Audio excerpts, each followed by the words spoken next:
из воспоминания Муса Таипова, племянника Джохара Дудаева. Только в новогодний штурм и только у Джохара погибло 4 племянника. Хотя, клянусь Создателем, для Джохара не было разницы между своими и не своими. Он был выше всего этого и всех чеченцев, вообще всех бойцов, вне зависимости от нации, считал своими. Но тут случилось так, что у его старшей сестры, Альбики, в один день погибли 2 сына, Эльбрус и Тимур. Молодые, высокие, стройные, образованные и мужественные. Третий, Асламбек, погиб во вторую. А война только начиналась. И я увидел лицо Джохара, когда он узнал об их гибели. Оно было спокойным, так же, как оно было спокойным, когда ему передали весть о гибели его старшего сына, Авлура. Но тогда известие было неверным, я сам находился в метрах 300 от места события, погиб не Авлур, а Масуд, телохранитель Джохара. А так как сразу разобраться не смогли, а вестники спешат,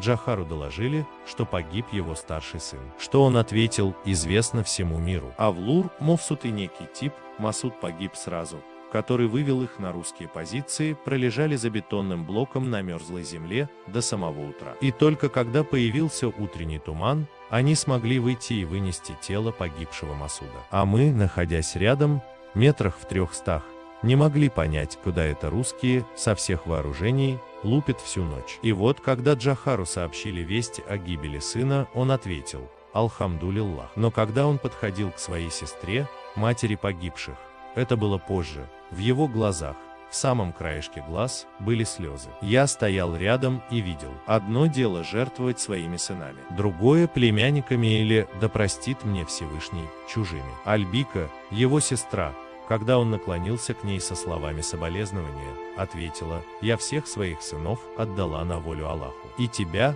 брат мой, Альбика, жива. Я ее и всех своих мужественных, дорогих моему сердцу, несломленных родичей люблю. Я горжусь ими. Прошу Аллаха, чтобы я не подвел их и не уронил честь, достоинства тех, кто ушел несломленными. Вообще все ушедшие, мои братья и сестры. А вообще, из близких погибло 63.